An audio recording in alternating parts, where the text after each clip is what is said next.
사도행전 2장의 말씀입니다.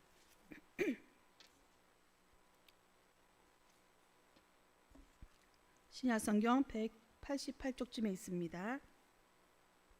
사도행전 2장 1절에서 8절까지 말씀 한 절씩 교독하도록 하겠습니다. 오순절 날이 이미 이르매 그들이 다 같이 한 곳에 모였더니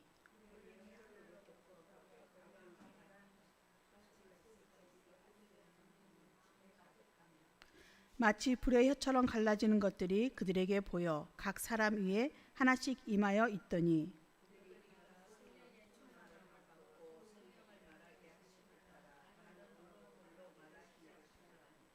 그때에 경건한 유대인들이 천하 각국으로부터 와서 예루살렘에 머물러 있더니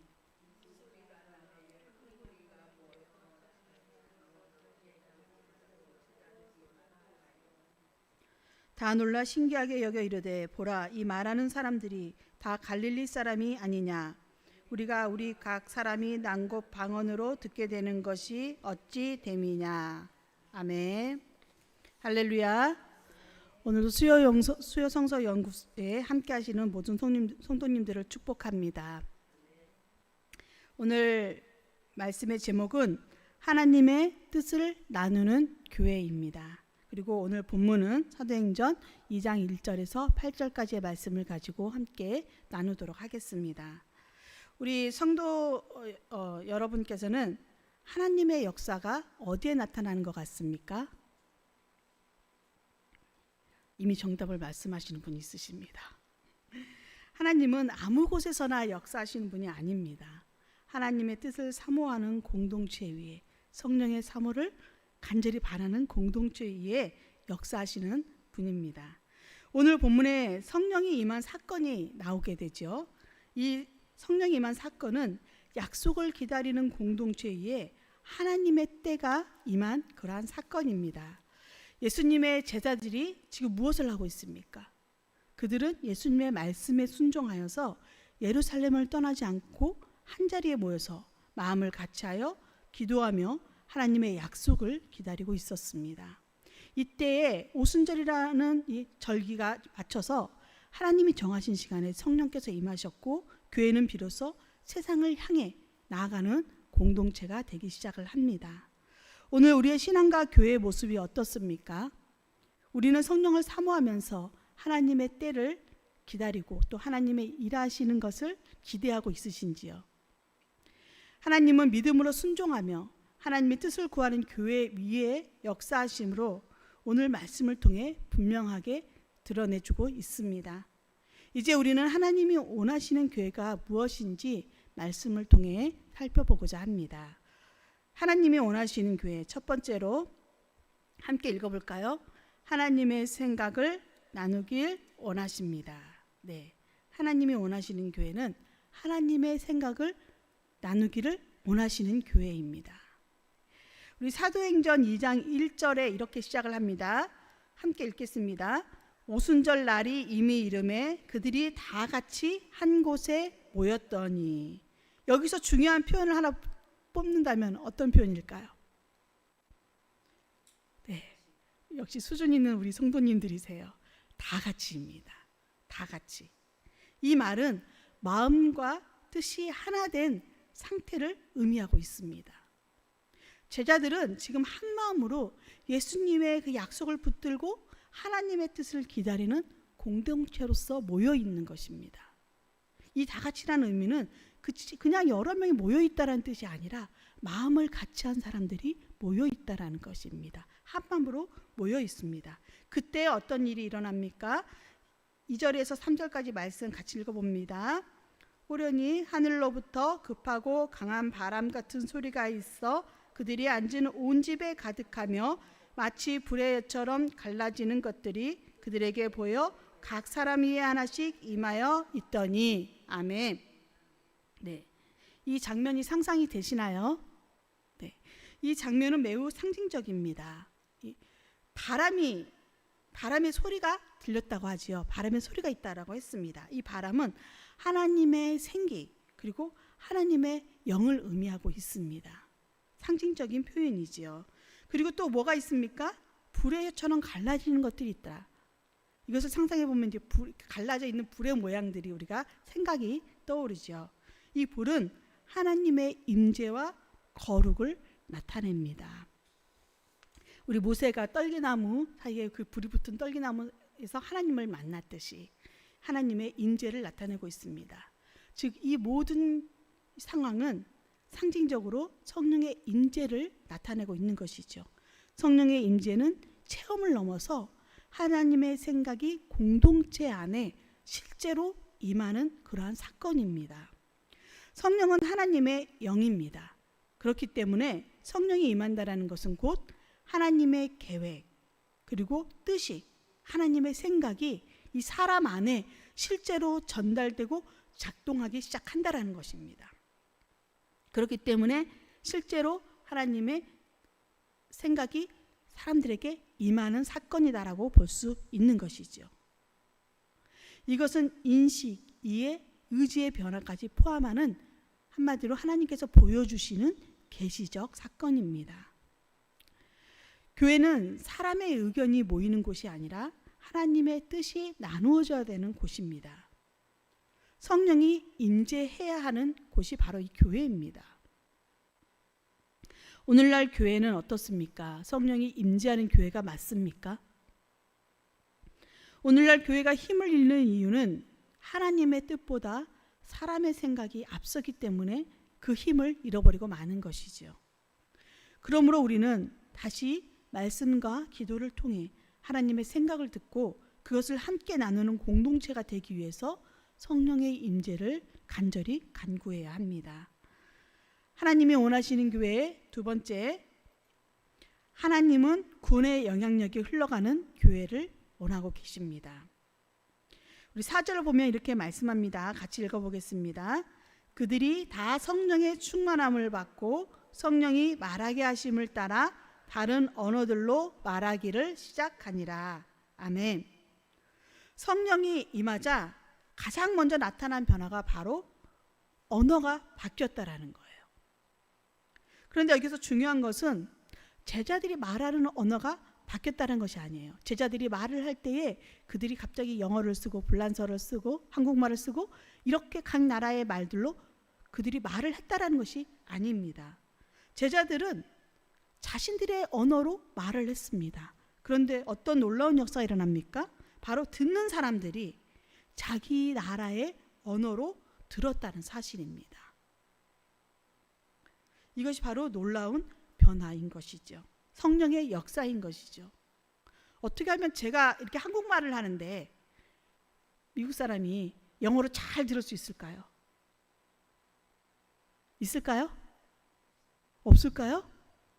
요즘에 기술이 좋아져서 이렇게 이어폰 끼면 듣는 방법이 있지요. 네. 그런데 그런 차원이 아니라 이거는 자연스럽게 역사가 일어난 겁니다. 바로 성령의 역사인 거죠. 우리 6절을 한번 읽어볼까요? 6절입니다. 이 소리가 나매 큰 무리가 모여 각각 자기의 방언으로 제자들이 말하는 것을 듣고 소동하여. 아멘. 이 말씀은 아주 매우 중요한 복음의 원리입니다. 복음은 특정한 사람들만 이해하는 것이 아니라 모든 사람이 자신의 삶의 자리에서 이해할 수 있도록 주어지는 것입니다. 제자들이 자신들의 말로 복음을 전했지만 듣는 사람들은 자신의 그 삶의 자리에서 자신들의 언어로 듣게 된다는 것. 이것은 이 하나님의 복음이 누구에게나 열려져 있음을 나타내주고 있는 것입니다. 특정한 사람만 받을 수 있다는 것이 아닙니다. 이 말씀이 서로 듣는 사람들에게 자기 언어로 받아들여졌다라는 이 말씀 속에 혹시 연결되어지는 성경 구절이 있으십니까? 이 말씀은 우리가 창세기 11장의 바벨탑 사건을 연관지어서 생각해 볼 수 있습니다. 그때 어떤 일이 일어나죠? 사람들의 교만으로 하늘 꼭대기까지 높은 탑을 쌓자 할 때에 하나님께서 어떻게 하십니까? 그들의 언어를 흩어버리십니다.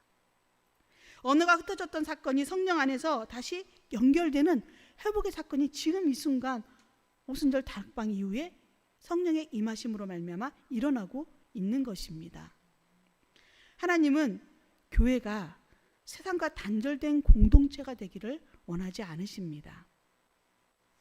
우리가 한때 잘못된 이런 믿음을 가지고, 잘못된 생각을 가지고, 이념을 가지고 복음을 전하던 때가 있었습니다. 그래서 다른 모든 사람들은 다 배타적으로 여기고 배제하고, 그래서 우리끼리 똘똘 뭉쳤던 그러한 복음을 전했던 시절이 있었지요. 누구에게나 열려 있다라고 말은 하지만 사실은 믿지 않는 사람들에게 너무나 우리는 선을 긋고 경계를 짓고 살았습니다. 그런데 우리 이제는 이 성경의 다양한 해석 속에서 많은 인식이 바뀌어짐으로써 이 성경을, 또 복음을 많은 사람들에게 널리 전할 수가 있게 되었고, 또 많은 다른 부류에 있던 사람들조차 그것을 받아들이고 있습니다. 하나님은 교회가 세상과 단절되기보다 오히려 가정 속에서, 일터 속에서, 삶의 현장 속에서 구원의 영향력이 흘러가기를 원하고 계신다라는 것입니다. 어떻게 그것이 흘러갈 수 있습니까? 우리가 가족들의 귀 속에, 직장 동료들의 귀 속에 성경 말씀을 계속 들려줘야 할까요? 어떻게 흘러갑니까? 나의 삶의 모습을 통해서 그것을 흘려보낼 수 있는 것입니다.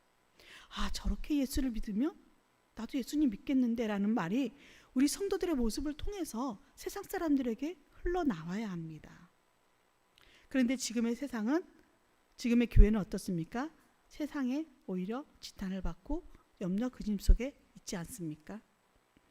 우리의 신앙이 교회 안에서만 머물면 안 됩니다. 그것은 아직 성령의 역사가 온전히 나타난 것이 아닙니다.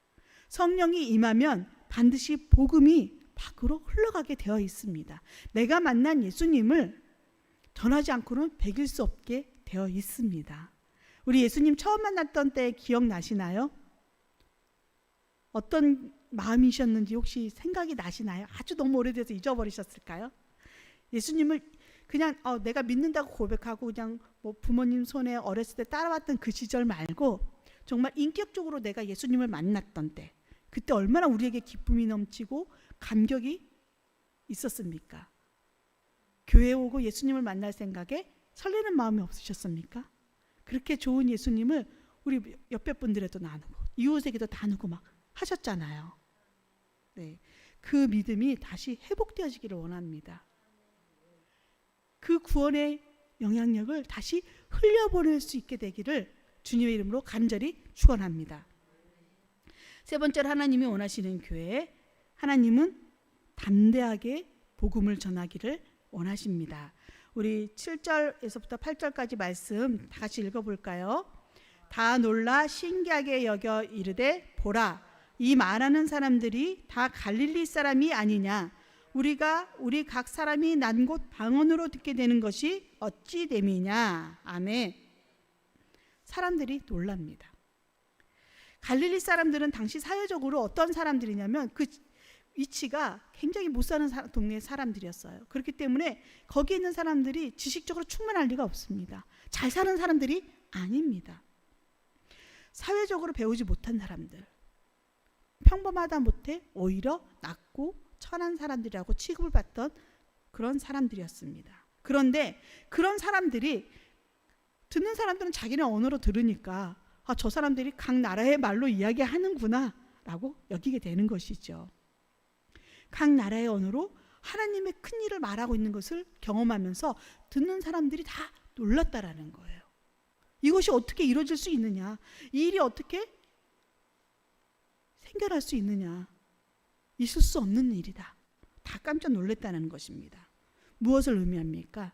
바로 복음 전파는 인간의 능력에 달려있는 것이 아니라 성령의 능력에 달려있다는 것을 나타내주고 있는 것입니다.